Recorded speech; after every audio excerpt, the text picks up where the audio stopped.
السلام عليكم حبايبي، شلونكم؟ ان شاء الله بخير. تحياتي لكم من قناة هاوي أسلحة. طبعا قبل كم يوم نزلت لكم فيديو عن هذا المسدس الجديد اللي اخذته، اللي هو نوع اكس دي من شركة سبرينغفيلد. هذا هو المسدس قدامكم.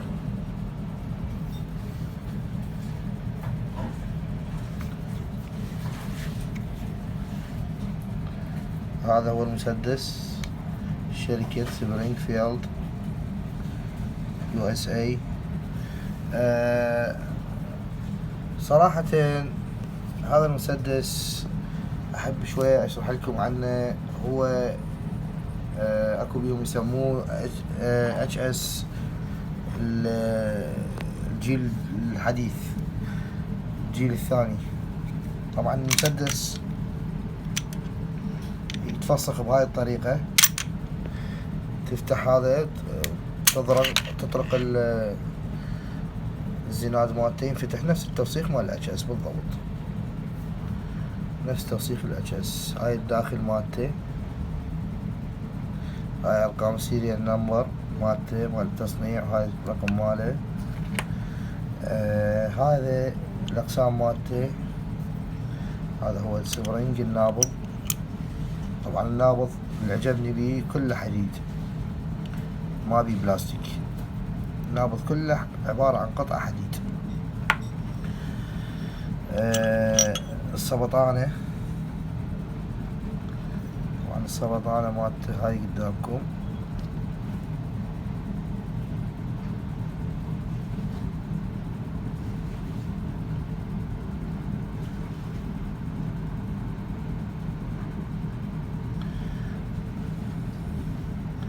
هاي السبطانة بهالشكل.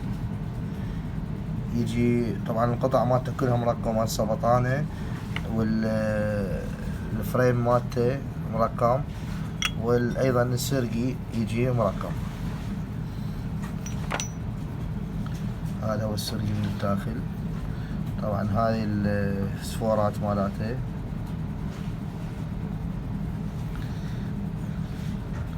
وهاي علامة السبرينغفيلد، علامة الشركة.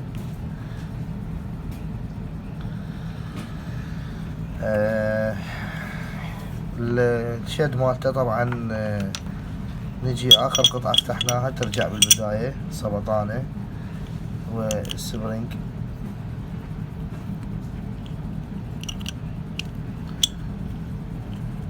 النابض ماله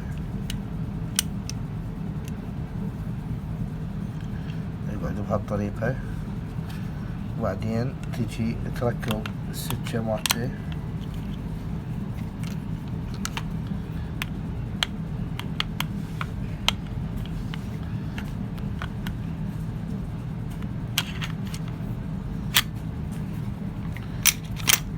توقف الأقسام، ترجع هذا وترجع، ترجع الأقسام وراها.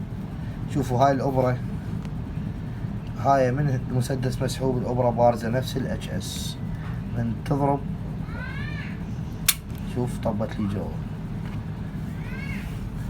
هذا شركة جرامسون كاربزون. طبعا هذا الضغط الثاني. هذا الضغط يختلف عن الاتش. طبعا هاني من رحت اخذته عبالي نفس الاتش، يعني ما يرمي الا تضغط هذا، ما يرمي الا تضغط هذا، عبالي نفس الاتش. بس هذا لا، نظامه يختلف. شلون عرفت انا؟ اول شي من الثانية عبالي بيه عطل، فطلع لي تقريبا يجي 10 قطع. قال لي يا لي عجبك خذ. زين، كلن نفس الشيء، شوفتن كلن نفس النظام. هذا ما يسحب اقسام. شوفوا هذا الضغط مالته، هذا بس على مود سحبة الاقسام، ما يسحب اقسام. شوف هسه هذا حده ما يسحب اقسام الا تضغط هنا. شوف هسه سحب اقسام. من ياكل طلقة عندك هذا يصعد نفس الاتش اس. هاي مبينة ماكله طلقة، هاي عندك صاعدة يعني معناتها ماكل طلقة. زين، شوف هسه من اوكل طلقة شلون تصعد. لاحظوا لي هاي شلون صعدت، يعني معناتها المسدس مؤشر عندك ماكل طلقة، وأيضا الأوبرا عندك بارزة لي برا، يعني معناتها مسدس ماكل طلقة ومسحوب. زين، من تطلع الطلقة شوف هسه راح عندك مستوية صارت.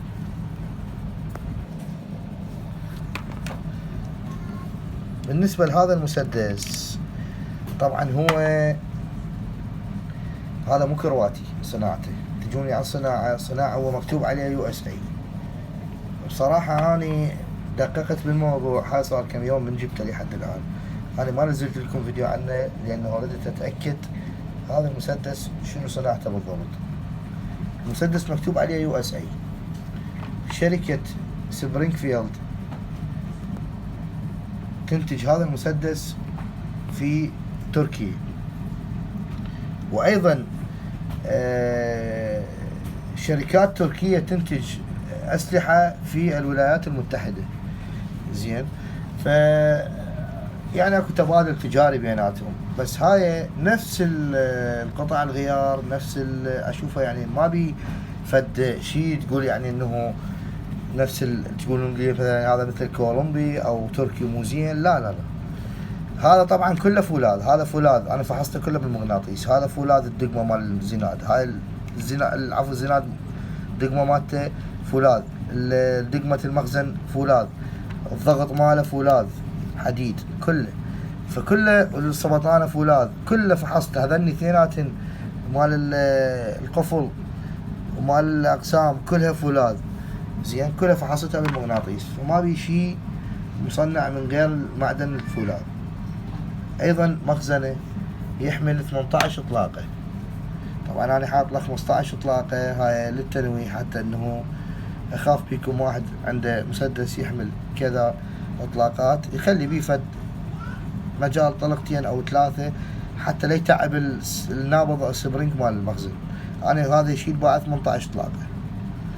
زين، هاي 9 ملم، طبعا هذا العتاد 9 ملم انصحكم به لان هذا ما ينغش، هسه بالسوق كله مغشوش تقريبا، اللي يقول لك كرواتي هو تركي وصابغينه، بس هذا ما ينغش، هذا شركة وولف